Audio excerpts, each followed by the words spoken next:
if my computer will hurry up and load. I see it. It says we supposedly live. Well, no, not on this yet, unless I have that. Hey, everybody. Today I am joined by some guests. We have Sovereign Soul Unchained Mind. We also have Mark, the sarcastic law student. And today we're going to be discussing the Civil War. Should be great fun. Oh, yeah. So, Sovereign Soul probably doesn't need that much of an introduction. I'm half famous, yeah, to quote someone. with the chili dolls and everything. Oh yeah, that doll was absolutely hilarious. I swear I've never laughed so much in my life. Well, there's a Legicator doll on the way. That's going to be a good one too. I mean, it's Oh yeah, about twice the size as Chili, and we're gonna, I think, record the little box so that it says his taglines. If you train like you fight, you'll fight. If you fight like you train, you'll train like you fight, or whatever. And put that in there. Only do it in normal voice. We had to do Chili with the sped up voice because come on. Well, it's Chili, isn't it? He's a rough character. Well, so that's the marketing strategy right there. You created short little Chili doll. Now you got a bigger Chad doll. You would be surprised the number of people that have requested they want one of these dolls, and I think my wife's working out a pattern for people who crochet that want to make it, so it really kind of, she did it just as a joke, and it turned out to be something that people are like, yeah, we need one of those, embed it with voodoo spells and shit, and I'm like, okay. I said, how do you know it's not already embedded with voodoo spells? Come on now. All right. So, Sovereign Soul here is a Civil War reenactor. It used to be years back. Used to be. Okay. And the Civil War is one of his little specialties that he likes to discuss. Yeah. I've at the I've had people like, God damn, will you talk about something else? And when I was back years ago when I was doing the reenactments, it was really big. People started dwindling out of it, and it stopped being as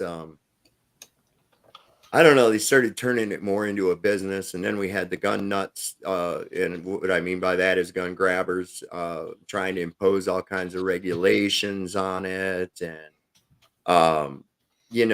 it just really turned into about the early 2000s to where people were not becoming as interested in it anymore. But there was a wave of a time there where everybody was just like, these reenactments were huge. We would do Gettysburg, and there would be thousands of us there. Right over the mountain here, the Battle of Newmarket was usually really a good size one. That's where, if you don't know about the Battle of Newmarket, the cadets from Lexington at Virginia Military Institute, just south of here, marched up Route 11 and arrived at the third day of the Battle of Newmarket between General Beauregard and Siegel, Franz Siegel, who was actually a Prussian. And what people don't also understand is Beauregard, the Confederate general, that was Mary Lincoln's cousin. Anyway, the cadets showed up there and fought in the battle, and these young boys turned the tide of the battle, or so it said, by capturing a Pennsylvania battery and turning the guns on the enemy. That one has dwindled down to where they didn't even have it this year. They didn't even have it. It was kind of sad. And I guess there again, it goes right down to the people who are ignorant of their history are destined to forget it. One of the things that was a detractor for most of the one side of the two-party paradigm was the fact that when people would go to reenactments, they would get more of an education as to what was given to them in school. In school, you're taught that it was fought over slavery. And no, it was not. Slavery was an issue, but it was over 10th Amendment. It was over the federalization of the central government is what it was. Basically, it was viewed. Lincoln was, despite what history says, you can go back and read periodicals, and you'll find that he was not a very well liked man, both North and South. He suspended habeas corpus. He locked away indefinitely any media that wrote anything that was negative about him. He fired generals faster than most people could change their socks. He was just really he was a piss poor leader. He was even quoted in his speech with, I think, with Frederick Douglass, where he did not believe that blacks and whites could be intermingled. He thought that the black race was inferior, and that they didn't have enough intelligence to be actual citizens. So, the great emancipator, even what he did at Gettysburg with his Emancipation Proclamation and all that, that only affected Confederate states, which he was no longer president over in the first place. Meanwhile, Maryland, right there at Washington, D.C., kept slaves all the way up through the Civil War. So we have a lot of contradiction to that narrative, and they really didn't like the fact that Confederate reenactors would point out these inadequacies in our academic history structure. Was that too much? No, that wasn't too much. It was like, you have to look at what the United States really is, or at least was. Yeah, A state is a country. This is why we call prime ministers, kings, queens, presidents heads of state, right? And our State Department deals with international affairs, right? We each have our own little flag, our own little song, our own little state constitution. But in order to be a member state of this union, a unification of countries on the American continent, in other words, the United States of America, your constitution in your state has to coincide and jive with the United States Constitution. I don't want to use the term federal because that's not what it's supposed to be. So as long as you have that, you can have statehood. But you also have the option of dropping out if you wish. That's part of the 10th Amendment. Okay. And what had happened was that a lot of the states started seeing where the central government was assuming powers they did not have against the Constitution and were intervening in domestic affairs in their own states or countries. Pretty much they're like, well, that's not what we signed up for. That's not what we want. We're out. And we still have that option today, really. They didn't go into a state of rebellion whatsoever. What they went into is, we're just not part of your nation anymore. The act of Lincoln sending troops into Northern Virginia at Manassas Junction, in other words, Bull Run, was completely illegal. Even his formation of the Grand Army of the Republic to make these states stay in the Union was an illegal act. Robert E. Lee, as a colonel, saw that. And when he was asked to take a promotion to general and head up the newly formed army, he said his response was, as much as I oppose secession, I have a higher duty to my country. Virginia is my home. I cannot turn my sword on her. So that's very telling just in his declining of that. He then resigned his commission. You have to remember he was looking right across the Potomac at Arlington when he said this. He was right there. So what we see there is he who writes the history books are the ones that win. It was not really referred to as a civil war, especially in the South. The South called it the War of Northern Aggression. It was also known as the Second War of American Independence. So hang on just one second. I'm just going to mute myself.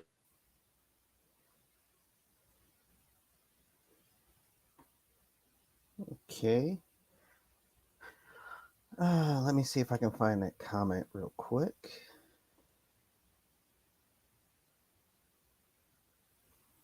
My computer is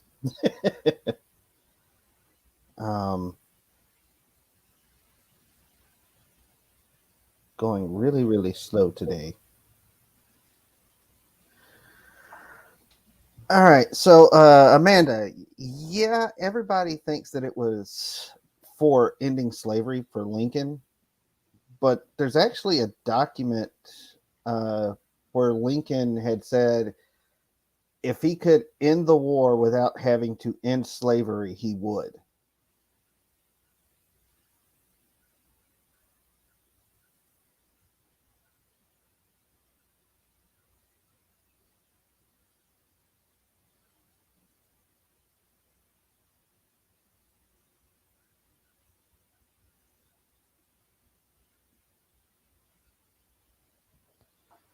Forgot I was muted. My bad. Okay, so this is like this wanted poster, and it's quite an indictment. And what it says, wanted, Abraham, Honest Abe Lincoln, also known as the 16th President of the United States of America and first to violate the United States Constitution with impunity. He's wanted for treason, crimes against humanity, war crimes, false imprisonment, and conspiracy to all the above.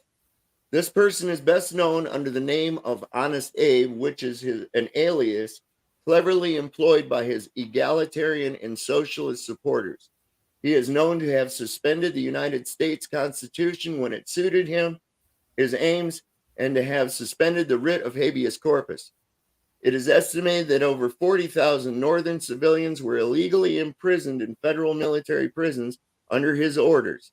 Additionally, thousands of Southern civilians were subject to rape, murder, looting, destruction of private property, and loss of the most basic of human and civil rights by his federal representatives. He is known to lie eloquently and quote scripture to achieve his aims and to employ like-minded radicals to ruthlessly execute their treasonous and selfish agenda. Be advised, this man is dangerous. And this actually went around in the South. So that's a hell of an indictment. Wow. And all those things are true. Hey, Miss Mandy, glad you could join us.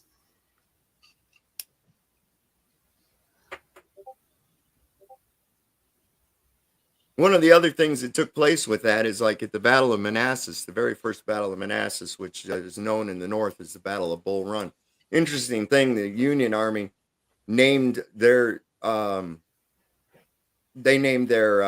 battles after the nearest water that was there, whereas the Southern armies named the battles after where they were actually at. So first Manassas or first Bull Run. Bull Run is actually about 20 miles south of Manassas. So it's not, there was little skirmishing and things that were happening there at Bull Run. But the interesting thing about it was that was supposed to decide it. These Northern troops came down and these militias in all their original militia uniform from South Carolina, Louisiana, all these various places, it looked like a spectacular parade. They were all wearing these different uniforms. There were some from Eastern and Northern Virginia that were wearing the Minuteman with the tri-corner hats. You had the South Carolinians that were wearing almost like a desert style with the flap down like a Legionnaire's hat. All these different militias, whereas the Union Army, of course, they were all in their blue uniforms. The unit right here from where I live right here, the Company H of the 33rd Virginia Infantry under Stonewall Jackson, their militia uniforms were blue too. And as they came up on a flank of the Union line, the Union thought that they were actually support coming in, and then till they got fired upon, it was kind of a mayhem. But the interesting thing was people had no idea what war was, and they went there, spectators, and they set up picnic blankets and had lunch, and they were going to sit there and watch the rebellion be crushed. They were going to see the war happen and end. That's what they thought. And their only recollection of war was what they had read poetically written in books, like our men fell like grain before the scythe, when in reality, it was a horrific scene of dismemberment, agony, men screaming for their mothers, bleeding to death, people, a horrific smell. And the road going back to Washington was actually choked up with civilians and Union soldiers alike trying to escape this mayhem. It didn't come out like they thought. As it turned, they figured, well, that's it. They tried to invade. We turned them back. It's all over. Wrong. Be surprised what the banks have in mind. Yeah. Always at the expense of the civilian, though. Always. Oh yeah. Now there was just a few years ago where we had people claiming that there's probably going to be another civil war. Think of the weapons we have now versus what we had back then, and where the fighting is going to take place. Right here on the U.S. soil again. But where's the line? Yeah. Where's the line? You see, we don't have that. It's like everybody's mixed matched together. Sure, you've got your little, if it turns out to be over this, which I believe it would the fake left versus fake right paradigm. How's that work? This is a red state, and this, I mean, it would be kind of like the chaos that Maryland found themselves into. It's why Baltimore was put under martial law. And it was because there was a lot of strong Confederate sympathy in the state of Maryland. It had once actually been part of Virginia. So they were, kind of the same people, So there was, I don't see where the lines are at. I think what people need to know is this: it isn't about left and right. It's us against them. It's more akin to the first Civil War, if you want to call that, but most people call it the Revolutionary War.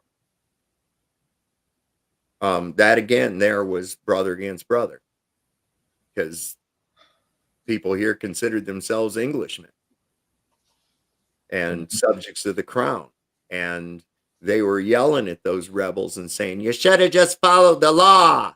You should have just done whatever the cop told you." You see. If they had, we wouldn't be here, right? But that's where I see it going. People have to realize it's an us against them. It's the perpetrators of your woe are not the left. It's not the right. It's those people that are making you fight each other over that. If people can recognize that, we don't have to have any kind of a civil war. They need to get out of that crap. That gets people killed every time. Oh yeah. I mean, if we had another civil war today, with all the different types of weapon systems that the military currently has, we're looking at a huge casualty count, even worse than what we had back in the Civil War. Oh yeah, microwave. They got microwave, man. That road to Basra, they called it the Road of Death. Remember that? Yeah. All those vehicles all stacked up, Iraqis all just fried, right? Interesting thing, if you examine the photographs, you'll see that the bodies of these Iraqis are completely charred, but their uniforms are not. And some of them even have paper sticking out of their pocket that's not burned. How do you do that? How do you do that? They've got stuff, man. It's like, yeah, you can have your Second Amendment, but they're always that much. Now, the thing is the competency to be able to use it and use it effectively. We've had this question posed. We'd sit around the campfire after a reenactment. The spectators have all gone home. And it really gets kind of real. And we have discussions. If you could go back in time to the Civil War, what would you take with you? What would you take to change the tide of the Civil War? What would you take, commentator? Probably something for communication, like two-way radio. There you go. Because I'd hear people saying that all the time. They'd be going, "Oh yeah, AK-47s or an M60 machine gun or what?" Nope. Set of walkie-talkies to change the whole tide. It would take that, because that's your most important thing, is communications. So if something like that comes up, keep that in mind. Keep that in mind. First targets, are communications. Mhm. And that means for you too. If you can disrupt their communications, they're in the same type of boat. You understand? Yeah, well, I mean, it's if you look at it, communication is key during war. You know, being Mhm. able to relay what's happening on the front to the commanders way back away from the front line is always been key. Mm-hmm. During the Civil War, you basically had dispatch riders, and they would Right. get on a horse and they would run from the command post all the way up to the frontline commanders and hand them a piece of paper with their orders. And then they'd have to ride back to the command post Yep. With the to answer. let the general know what they're doing. So meanwhile, there's certain snipers and shit that are trained to shoot those very people hiding on the other side. So it's always action, counter action. Now we know about U.S. Grant, Sam Grant. He was a kind of short in stature. He was a little man. He was kind of portly by the time the Civil War came along. But when he was a lieutenant in the Mexican-American War, because of his stature, he was a dispatch rider. And he was small. And what he would do is he would hide over off on the side of the horse and make it look like it was a riderless horse so he didn't get shot at. So he got some notoriety by being able to do that and get the messages through. And it was because he was such a small little guy, he was able to do that. And see, always try. What was the first thing we did when we went in and bombed Baghdad? They went in there with EA6s, with EMP pulses, knocked out all the communications. Boom. First thing you want to do. Yeah. I mean, they sent the E6s in, and they did they jammed the radar stations. They disrupted the communication lines. Yep. And then next thing they know, there's a full-on assault force heading towards Baghdad. Yep. That's why you know, I always kind of my hair goes up on the back of my neck as like when the power just goes out for no reason. I'm like, okay, what's going on? That's the first thing I'm thinking. It's like, the power went out. I'm like, all right, is this everything? Is this everything? I'll take a battery operated radio and see, is this thing working? You know, I mean, you can call it paranoid, but it's like, I want to at least have a heads up when the shit comes. You know, I don't expect I'll probably make it through anything like that comes, but I sure ain't going to go out like a bitch. That's for sure.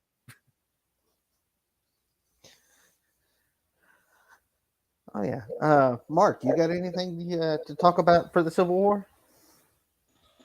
I was rather enjoying listening to Sovereign talk,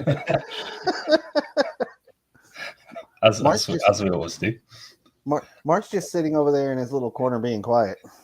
Yeah, I'm just sat here in the corner, just observing everything and making notes.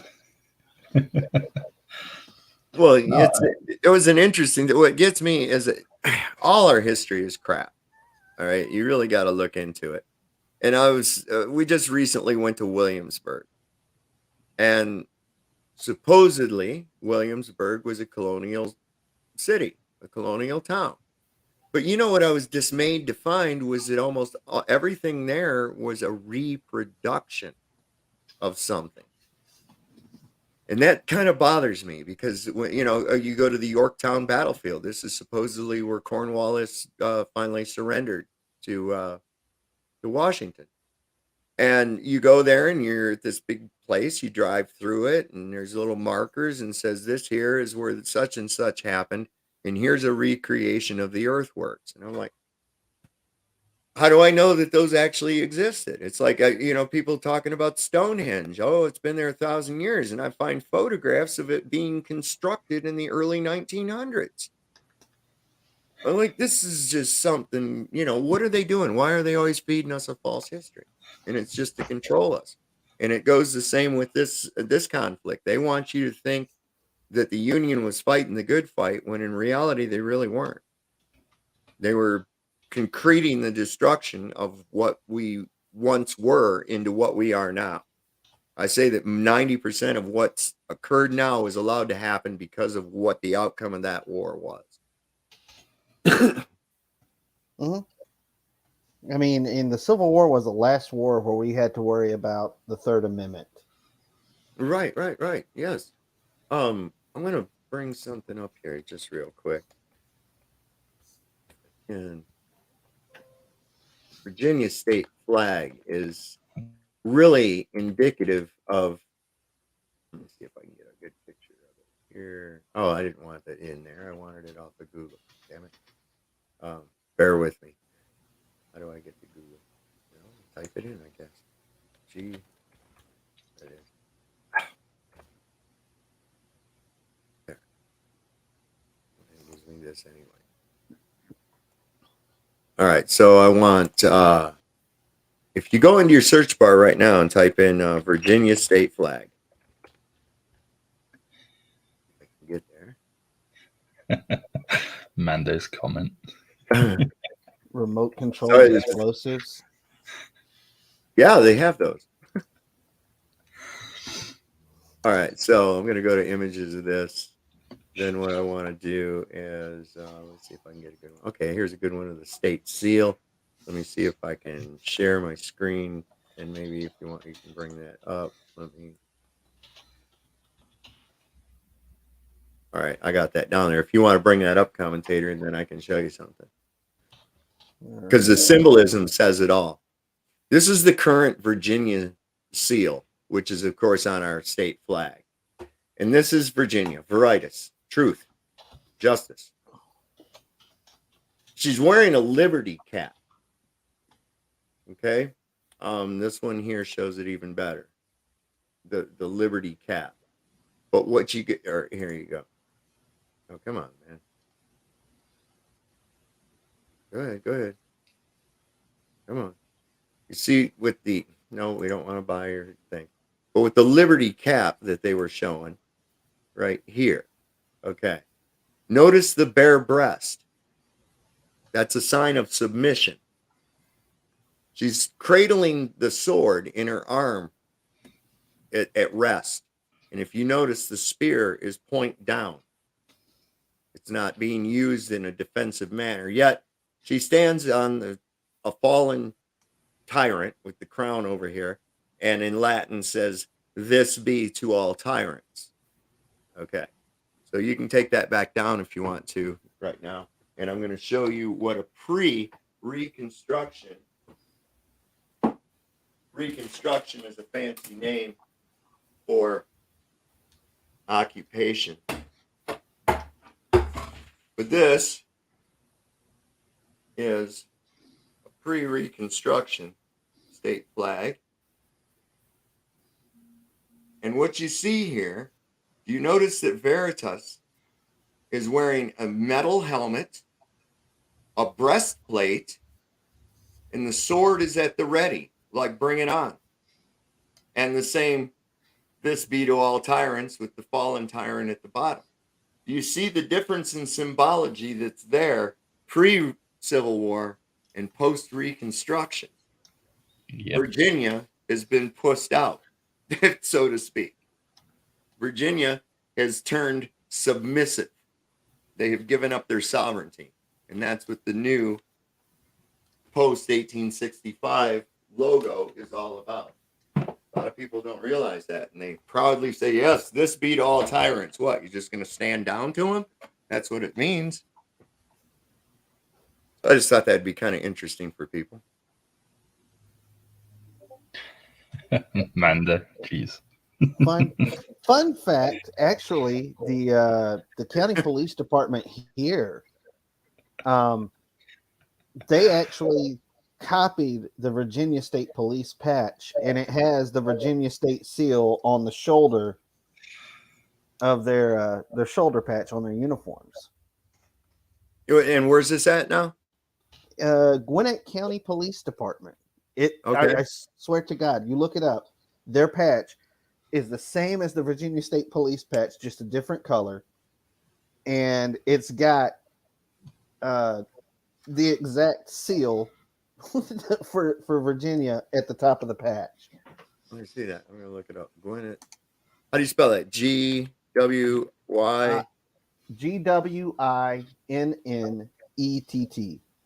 E-T-T.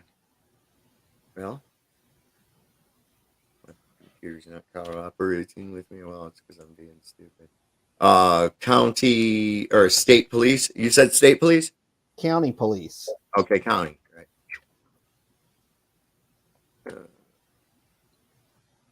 Okay, here's the. I'm just gonna put it on that police. There's a badge. Oh, okay. Is that Georgia? Gwinnett? Is that Georgia? That's Georgia.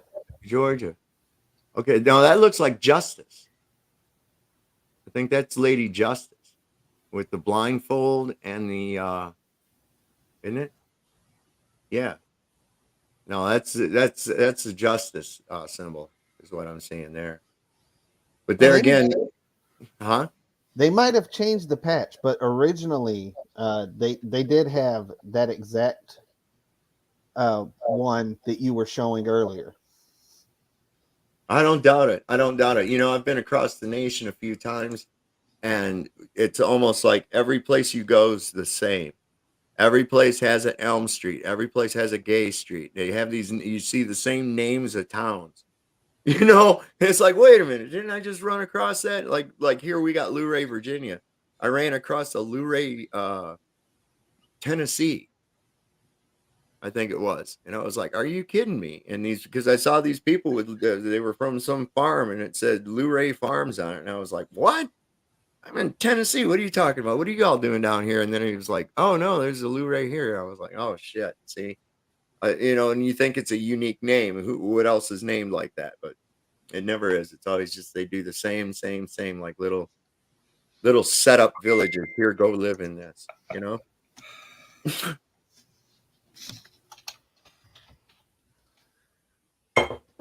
Oh, we're doing an interesting show tonight on my channel. If anybody's interested to come over and check it out at 9:00, my son's going to be joining me. He showed me a website that's kind of interesting. If you go in to the little search in the website, put in your social security number with the dashes, it'll bring up a list of all the different corporations that own you. And he's going to kind of dissect that. And he's in the process of getting himself unowned by these places. So I don't know. We'll have him talk about it. Sounds like it'd be interesting. What's Salacious say there? Husband says comments a lot about the Confederate flag is not really the accurate Confederate flag, and that the brothers him because he is a huge history buff. Oh, well, I know what they're talking about. They're talking about the use of the Confederate battle flag, the St. Andrew's flag, the St. Andrew's cross, and that was not the Confederate flag. That was a battle flag. The Confederate flag didn't look like that or have that St. Andrew's cross on it. The reason they had that was because, okay, we were talking about communications. All right. Your regimental flag, your unit flag was pretty much a marker to tell the left and the right of that force where they were supposed to be. Okay. That showed where the front of your line was at. You were supposed that, okay. And so it was brightly colored so you could see it. That's why if somebody that was carrying it went down, somebody else immediately picked it up, because elsewise your line just falls apart. Nobody knows where they're supposed to be. It's mayhem, as if it's not already mayhem. And to get people to do that, they told them that was the most honored position, was to be carrying that flag. And people believed it. Of course, that was the first guy everybody shot at. I think there was, in one of the battles of Front Royal north of here, the flag, in one charge, the guy carrying the flag was hit 57 times by musket fire simultaneously. I mean, it just tore him apart, man, right there. And it's like, pick that flag up. I'd be like, no, you pick that shit up. I don't even want it. I think I'd be the same. Well, that's how you get these testosterone poisoned young men, fill them up with a bunch of damn patriotic shit in their head and dehumanize the enemy and go kill now. And that's what they do. It's insane. Yeah. We allow it. And then we thump our chest back here and say, we're great. We're the greatest. Look at what we can do. Mm-hmm. It's always the same. It is. And it's always for the same thing. You know who wins the war? The banks. That's who wins the war. It's a rich man's game. Yeah. Not much different than in trading places. They did all that bullshit for a $1 bet. Rich man's war, poor man's fight. Yep. And it's a good way to keep the herd culled down too. Which is exactly how they view you. You know, and another point to the thing about the being over slavery, you got to look at the massive amounts of people that went to war. The reason the South was pretty well victorious up till Gettysburg was the fact that they fought a purely defensive campaign. That it was a non-aggressive campaign. But only 7% of the South, of people in the South, actually owned slaves. Yep. And I think it was 5% of those were black. So is it a race thing? You know, Stonewall Jackson, Thomas Jonathan Jackson, he was an artillery and mathematics and engineering professor at Virginia Military Institute. He was Robert E. Lee's right-hand man up until he was killed at Chancellorsville in May of 1863, just before Gettysburg. And Stonewall was vehemently opposed to the institution of slavery. He was a highly moral man, and he was a highly religious man. And he disagreed with the institution of slavery. He had a cook who traveled with him through his campaign here in 1862 in the Valley and then on up to Chancellorsville, who was considered to be one of the best chefs and cooks in the region at the time. And Stonewall paid him a higher wage than anyone was making, military or even in the private sector. This guy was the best chef in Stanton, Virginia, and he just happened to be a black guy. So, you know, it doesn't jive. It doesn't jive, you know, with the story that we're given. And it was just all about keeping. Now, I don't defend the institution of slavery. I think it's reprehensible. And it's a terrible thing. It can be legal, but that doesn't make it lawful. You see? And that's where man trying to create law is a problem. Right there. Right there. What is it? Man, oh, Mike, had they not have fought at Gettysburg, I think they would have kept it up for a long time. Maybe not win, but definitely dragged it out. Well, yeah, it was getting desperate on the north side. What they were doing, we had a great deal of immigrants coming in from Ireland at the time. There was a large amount of immigrants coming from Ireland, and they were looked upon as really second-class people, the Irish. You know, I guess they were the flavor of the day to pick on at that time. But there were recruiters at the docks when they got off, promising them, if you enlist for this amount of time, you get a certain amount of land and, you know, all this shit. And so they, you know, hey, that sounds good to me. Let's do it. And they just used them as cannon fodder. Proof of that is at Fredericksburg. The Confederates were strongly entrenched behind a stone wall at Mary's Heights, and they just sent wave after wave of these Irish into that fire. And one of the Confederate soldiers, a Sergeant Kilpatrick, he's known as the Angel of Mary's Heights. He was a Confederate, and he waved a white flag and put up a flag of truce, and the firing stopped. and he was allowed to go out onto the battlefield and administer aid and give water to the wounded and dying. And then they climbed over the wall and went back to shooting each other. The interesting thing is, where most of those Irish fell in that cornfield, that was the very cornfield where a lot of the corn came from that went to Ireland for the relief of the potato famine epidemic. So the very field that kept them alive and got them to be able to come over to the United States is the very field that they died in. I thought that was kind of ironic. Mm. A lot of ironic stories. Culp's Hill at Gettysburg, there was a young private by the name of Private Culp, who it was his grandfather's field, and he was a Confederate soldier, and he died there at Culp's Hill. That was his family. So they had moved south, and the place that brought you, the place that takes you. It's really crazy.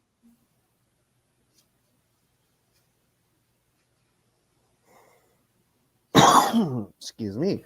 I think Mando has another question about Jackson possibly advising Lee to pull back and move to high ground. Are you talking about at Gettysburg? No. That was Jackson was gone by Gettysburg. He died May 3rd, 1863. Accidentally shot by North Carolinian pickets who thought it was a rainstorm. The story is, and he was getting up too close. He was doing reconnaissance himself, and he was always getting yelled at for doing that. He was too important. He rode too close to the front, and he had a galvanized rubber rain jacket that was not issue. He had it himself, and he was wearing that. And of course, Jackson always wore his blue kepi from that he wore from the Virginia Military Institute. He still wore that same hat, and he was mistaken for Union cavalry and supposedly shot. I believe he was actually assassinated, but that's a whole nother can of worms. He didn't make it to Gettysburg. To go to the high ground, I think you're thinking about Buford urged General Reynolds to try to get to the high ground. General Reynolds was the first officer casualty at Gettysburg, and he was from Lancaster, Pennsylvania, which wasn't too far, so he was able to be taken home and buried, given a proper burial. The high ground at Gettysburg, yeah, they tried to get him to take it. What that was another communications error, and I believe it was also a symptom of, I believe that I'm trying to think of the general's name, because he froze up. He froze up at another instance too, and I think he was a petit mal epileptic as what's described, because when he was given the order to take the high ground, and he just stood there and he didn't do anything. And descriptions of other places where he just stood there and he just blinked and he did this with his mouth. That's my cousin has petit mal epilepsy. It can be brought on by strobe, and musket fire and cannon fire can do exactly that. And I think it caused him to freeze up. I think what they should have done is never attempted that assault. I think they should have just went ahead and went back south and fought another day, because Pickett's charge, even though it was blamed on Logan Street, that was a disaster. I don't know how anybody could think they could make that. Even Lee. I can't understand why Lee would have ever came up with that idea at all. I think he was more enamored with the idea that here it was coming up July 4th, American independence. This is going to decide it. We're going to do it again on the same day, and it ended in disaster. It really did. Going across a couple miles of open ground with artillery fire, muskets, fences in the way. And if you've ever been to Gettysburg and walked across that from the artillery line of the Confederates to the high water mark, that is not easy ground. That is not easy ground. It's lumpy. It's full of holes. It's terrible. It's terrible. And I can only imagine how it was when people were shooting at you. I don't know. Anyway, I hope that answered your question. That's to go across that field, and jeez. Well, then they came to it. There was a fence halfway there too. Yeah. Which they had to either climb or break down. And it's like, come on, man. I don't know what they were thinking. I don't know. Their artillery overshot. Notoriously, Confederate artillery overshot their mark. So they weren't having quite the effect on the Union line as they thought prior to the assault. Yeah. There again is like Kismet. The Union Army had the stone wall in that case. At the detriment to the Confederate force. I think it's pretty similar to sort of the British at the Battle of the Somme. Yeah, it's very much the same thing for them. The artillery is supposed to soften up the targets, and it didn't do anything. No, that's an interesting war. Still trying to figure out. I mean, even did you know here? Not to get off Civil War history, but this is kind of weird. So the guy, Archduke Ferdinand, he got assassinated, and supposedly that's a crazy story. But the car he was driving in, the car he was riding in, the license number was A111118. And World War I ended on the armistice. A was on 11/11/18. So what's the odds that his license plate number was the armistice date of the war? I mean, you can't write this shit, man. You just... Well, it's like we were saying earlier that war is full of irony, and that's one of them. Yep. Well, and you run across different stories like that, like at the Battle of Second Manassas, Robert E. Lee was out riding the lines and checking on the soldiers, and he ran across his own son, his youngest son, Robert E. Lee, who was he was a swabber for an artillery unit. And there he was just a private. He wasn't an officer. There was no privilege going on there. He was just a private in the Confederate Army. I thought that was kind of wild. You just, hey kid, hey son, how are you doing today? Oh, pretty good, pops. We're just swabbing out the old cannons, I don't know, man. I'll show you. I have kind of a relic. I can kind of show you. Hang on.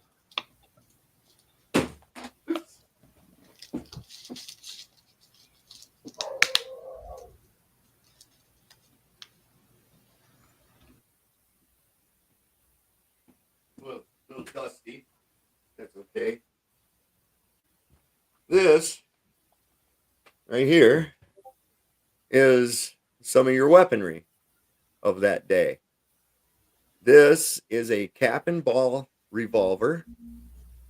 This one here is, I think, I have to get it repaired, but this is a 44 caliber cap and ball revolver. Now, this is what they had to do. It wasn't like in the cowboy movies where you just go and put some other bullets back in it. This was quite involved. You had to load each one of these cylinders with a powder, a wadding, a ball, and then this lever, and you rammed it in. And then back here on the very back, you see these little holes? You had to put a little percussion cap. Same thing as what your primer is on a bullet today. So it wasn't just like hurry up and load. So your officers would usually carry these, and they only used them when they needed to. Many times your sergeants and your officers, you had different sergeants and officers that were behind your battle line, and they were there to force anyone who tried to retreat back into line. Yeah. That's what that was for. But then for this to be fired, it had to be cocked, then fired. And sometimes it didn't fire. And sometimes it might set off the other chambers and blow the whole damn gun up. So we've come a long way, baby. From that to this, whereas this is a much more refined version of this one right here. But that gives you an indication. And then with the rifle, it was just as bad. That was one shot. You fire one. Yeah. So even with the innovations in weaponry during the Civil War, this guy Gatling came out with the Gatling gun. The United States Army said, no, they're too expensive. We're not going to buy those. So General Benjamin Butler bought his unit, I think, I wanted to say 3 of them. Yeah, I think I remember 3. I think he bought 3 of them out of his own money. Yep. For his unit to use. And that was a pretty devastating thing. And then, of course, they started coming in with the repeaters, the Sharps carbine for the cavalry to use. More refinements. During war, you see a lot of innovations in weaponry and warfare tactics. It started out using Napoleonic warfare tactics where you line up in a line. These guys line up in a line and they take turns shooting at each other. Well, That's all well and good with smoothbore 62 caliber muskets because they're not very accurate and they're not very powerful. So now you have a 58 caliber rifled musket that has a shaped projectile made for accuracy. Well, now your weaponry is outclassed your tactics, and you see a rather quick progression from the Napoleonic warfare tactics to trench warfare. Yeah. You see that rather quickly. Sappers become very, very important. So, and on up into World War I. And then what they do to get the people out of the damn trenches? They come up with gas. You see, it's always action, counteraction, action, counteraction. We'll get those. The Thompson Submachine Gun was actually developed for trench warfare. It shoots a 45 caliber ACP round, same as the 1911 pistol, and they called it the trench broom. And we imported a bunch of those over to Britain for them to use before we were in the war, and they used these trench brooms. In fact, this is why British soldiers ended up being called Tommies, because they were using the Tommy gun. Where that came from. Yeah. Well, I'm just a source of useless fucking information. All right, I'm enjoying myself. So. I'm having a blast, dude. If something came up with my wife. Yeah, I mean, the innovations that we made during the Civil War. I mean, you mentioned the Gatling gun, but then we also had the Ironside ships during the Civil War. Mm-hmm. Submarines, basically. Yeah, and we actually did have an actual submarine for the Confederate side during the Civil War. And that the Alabama, wasn't it? If I'm not mistaken, I think it was the Alabama. As a matter of fact, I seen a documentary here on YouTube just a few weeks ago where they were trying to raise the CSS Georgia Ironside ship. Okay. And it's, I think they said it's somewhere in the Savannah River. Yeah, there's another iron. There's one of those flat top Union iron went down in a storm somewhere off Cape Hatteras. It's supposed to be. So, yeah, they had a little bit of a buoyancy problem with those, but they quickly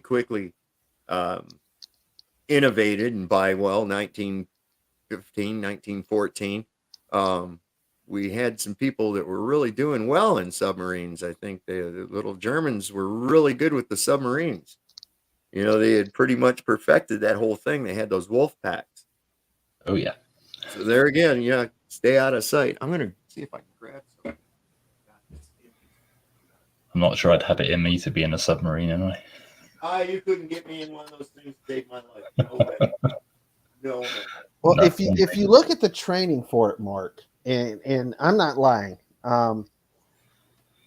you see it in the movie Pearl Harbor. There's this looks like a huge water tower thing at Pearl Harbor in Hawaii, and they used to train the submarine people there. They might still train them there. I'm not sure exactly where they do that, but for evacuation from the submarine. Yeah, they put you in this suit, It's a suit that you put on. It's like a huge onesie. Mhm. Yeah. They stuff you in a torpedo tube and shoot you out the torpedo tube in this suit. And you're told never to inhale any air the whole time you're going up to the surface in this tower as a simulated torpedo launch of evacuating a submarine. You have to exhale the entire time because the oxygen in your lungs starts to expand as you're Yeah. coming up. Well, it'll do some damage if Yeah, you don't. you could bust your lungs if you don't continuously exhale. By the time you're in this suit and you're going up the tower from this depth that's way, way down up under the ground to the top of the tower where the water level is at, like the suit, you look like the Stay Puffed Marshmallow Man off of the Ghostbusters movie.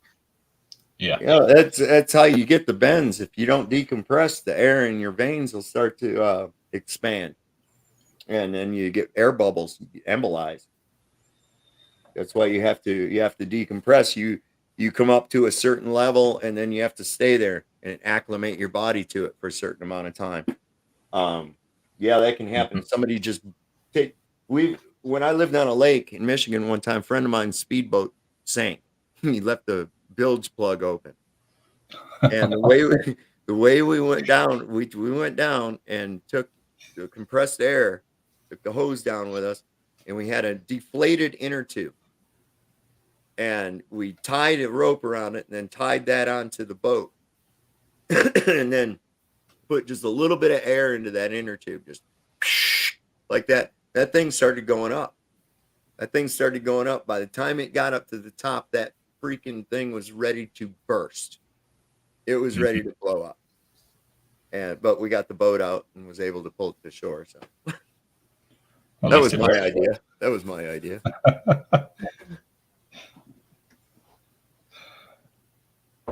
Yeah, they had to experiment a lot with it. Another bad problem they had too was money. Money. Whose money was what? You see? You had all these different currencies from different banks in different states. And we were having a problem with that. Yeah. So, Yeah, because we didn't have a centralized banking system back then. well, the reason being we didn't have a centralized banking system. We had an honest banking system, though. This is one of the reasons that England was wanting to help the South. The North had already rejected before the central bank. They tried it once before.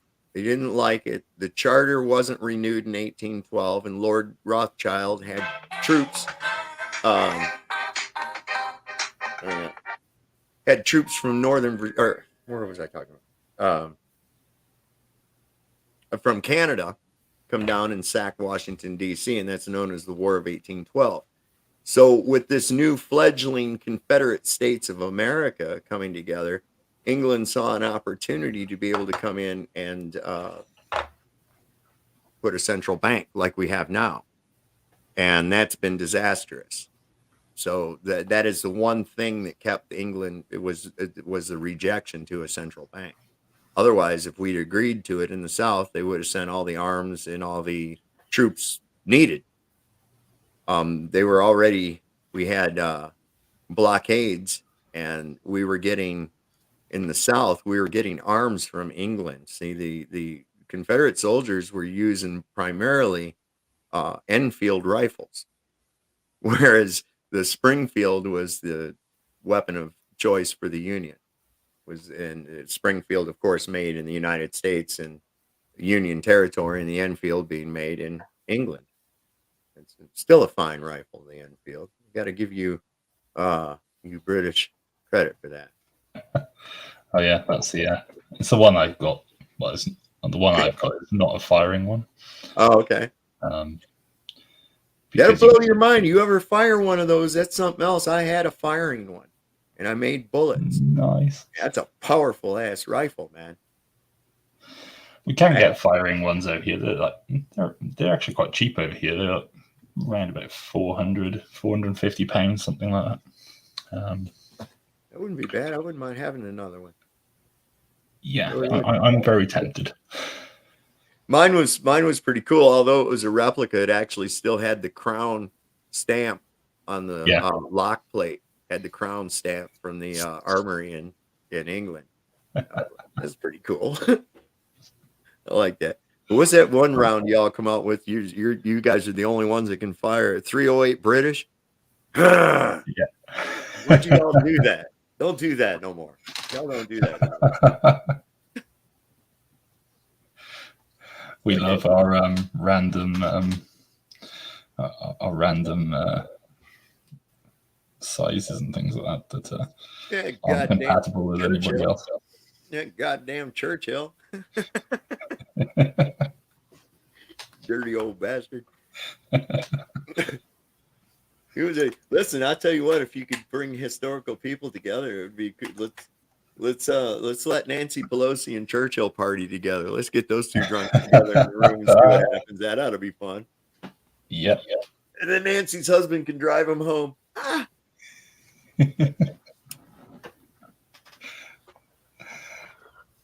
That would actually be hilarious. You know, that's these stoic ideas people have about presidents and shit like that, man. People really understood, you know, like the myth we're told about Lincoln, right? We're told he's, you know, everybody always makes him out like he talked almost like this with a very stoic voice and Paul Score 7 years ago. You know, no, he didn't. He had a very nasally, whiny voice, as I've heard it described. And then he was really quite irritating to listen to. Oh, hang on just one second. You guys take the show for a second. No worries. Okie dokie. All right, so I'm actually fixing to wrap up the stream anyways, because I've got some stuff I've got to take care of work-wise. So myself down the shop at some point. Mark, when are you going to start your channel, man? It will come up eventually. I'm just trying to figure out what exactly I want to do with it, and I'll probably do things like this, to be honest with you, stupid random crap, and just have a chill out and laugh. Yeah, it's usually one of the most fun things, man. Is you just rap, man. Just start rapping, and it's a lot of fun. Everybody shows up and just Hey, we need some more British sarcasm. Oh, I love it. I love it. Yeah. And listen, I'll tell you what. Some of my funniest shit that I can ever think of always comes from England. I was like, Benny Hill used to crack my ass up. Wasn't supposed to watch because they had half naked women on it, but I had a TV in my room, so Monty Python for sure. Oh my God! Don't get me started. If I pass spam in the freaking grocery market, I just start going spam, and egg spam, and spam. You know, it's like, oh my God! And usually somebody will get it and just start laughing. You know. All right, so Sovereign Soul, you want to go ahead and plug your channel? Oh yeah, my name's we're Sovereign Soul Unchained Mind. I'm on the YouTube here. You can find me. We can maybe put a link in the subscription or in the description. I'll find it here. Hold on one second. There we go. I got it. So I'm going to put that down there. I'll copy, and here's a useless notification about something. And well, I guess I can do it right over here. Let's see. We'll paste it. There it goes. All right.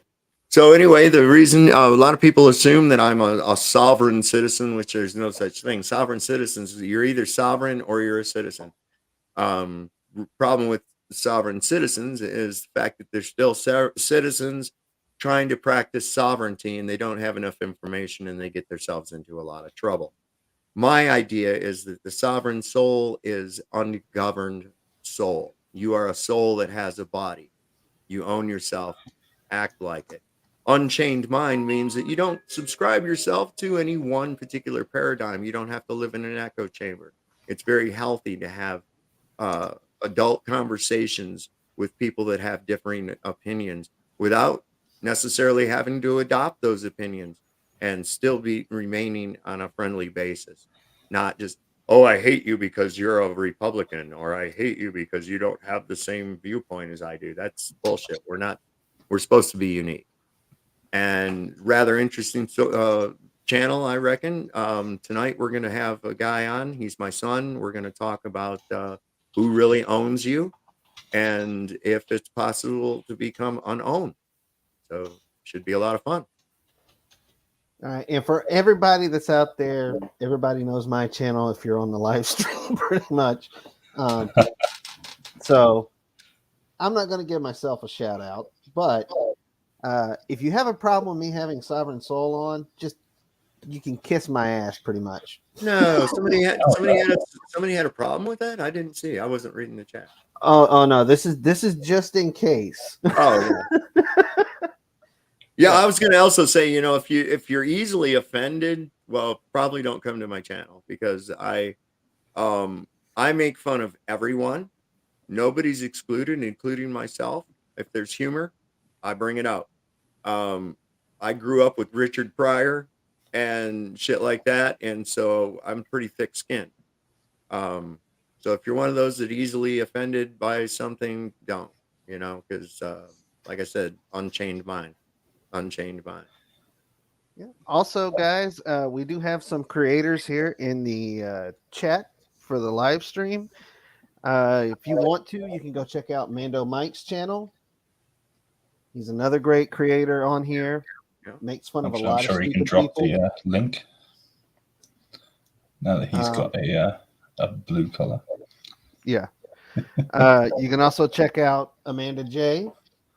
She does put videos up fairly regularly, actually about once a day usually. She said something about me in the book. Mando got it wrong. He put in there, your mother is a hamster and your father is a newt. No. Your father smells of elderberries. It means he's a drunk.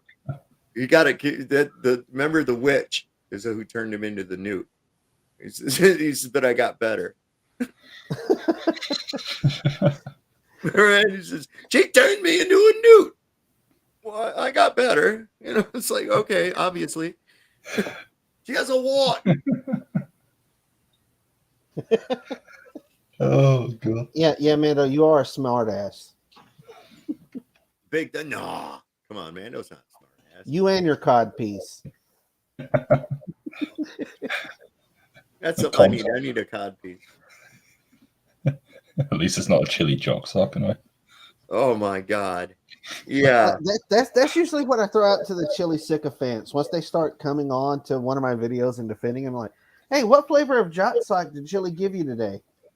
Did you guys happen to? He's taking the video down. He must have took it right down after he did it, but he was talking about where he went to take a shower and took the gun with him into the bathroom. And he said he'd heard somebody come in his door, and he came out with the gun, and he was bare naked, and the guy was in his kitchen and wearing all camouflage, and he said, screaming at him to get out of here right now with this gun and all this shit. And I was like, that never happened. No. That never fucking happened. You would have heard about it on one of his live streams right after. Mm-hmm. Now he's taking that video down, but I mean, it was just like, what in the world kind of Arthur Mitty shit are you doing now? Yeah, I don't think that happened at all. So. No, hell no. Half the shit that Chili says never happens. He borrows stories from other people and says it was him. I've seen him do that. And I'm convinced that Where's Wapner thing he does, I'm convinced he got that from me making fun of him being like Rain Man. And he doesn't get it. He doesn't get it. Now he just says it. And I'm like, oh my God. Everything every one of his little stories or some shit that he did or some other thing like that, it's something he's been told by somebody else and he tweaks it around so that it was him that did it. See? Yeah, that seems to be quite a common thread with people at Chile. Well, it's like that kid. You remember the kid when you was growing up? No matter what you did, he'd done it better. Yeah. He always topped it, and it always got to be ridiculous. So, one time we took 100 firecrackers and tied them to a stick of dynamite and then put them up a bullfrog's ass. And it's like, dude, shut up. One time at band camp. Yeah. One time at band camp, right. And this one time at band camp, Chili shoved a flute up his. But it wouldn't fit up his pee hole, so he stuck it up the other one. I don't want to go to camp. They make me do stuff. I don't know. I like Flat Derp's little cartoon the other day. That was kind of harsh, though. Oh my God. I was in the patrol car at work watching that Flat Derp video that he just released. I spit coffee all over the inside of the damn Ford Explorer. I had to go get the Armor All wipes out of the trunk and clean everything. He takes his kid. He said, "Get the fuck away from me, you little bastard." I could just imagine watching Law Talk and Mike one day, and we see Judge Middleton watching the screen, and it's just a video of Flat Derp. Oh my God! The piss, actually. Look, I love the video because we could probably green screen that and put something in there. Chili's dad in the cartoon is holding Chili by the leg upside down like he just killed a little rabbit to harvest the meat. Right. Get away from me, you little bastard, and then drops him on his head. It's been 15 years. They're not coming back. Get out. Oh, man. I can't help but kind of feel sorry for him in a way, but it's sort of like, you bring that shit on yourself. It is really sad. It really is. If you step back and look at it, it's like that's fucking sad. Somebody that desperate for validation, what's missing in your world? I don't know. We got a lot of people that are like that. It's like, look at all these girls that are all the time what's with the duck lips? What's with all the time in these pictures? I'm like, what are you doing this shit for? Oh, well, we saw somebody else do it, and that's what we do. We just copy each other. We're, wow. It's like, that's why I'm glad I'm getting older. It's like, I know I've got less ahead of me than I have behind me, and it doesn't seem to be getting any better. So it's like kind of timed out about right, Oh, Janice's comment. I believe he was dropped on his head repeatedly. I imagine actually he's going to be dropped on his head repeatedly in about a month's time. Well, I think he was fed by Chad. Lead paint chips as well as dropped on his head. As well as his dad probably slammed on the brakes while he was in the station wagon a few times. What I see is somebody who was brought up without a real father figure. Mm-hmm. And that every time he didn't get his way, he was such an asshole, such a tantrum that people just capitulated to keep him shut the fuck up. Right, whatever, Chili. Yep, you're the best. You sure do know a lot, boy. And that shit. And he thinks that's how the world is. And it's been biting him in the ass ever since because it's not really that way. Not, you don't get a ribbon just for participating, bro. It doesn't happen. All right, guys. With that said, we're going to go ahead and end this live stream.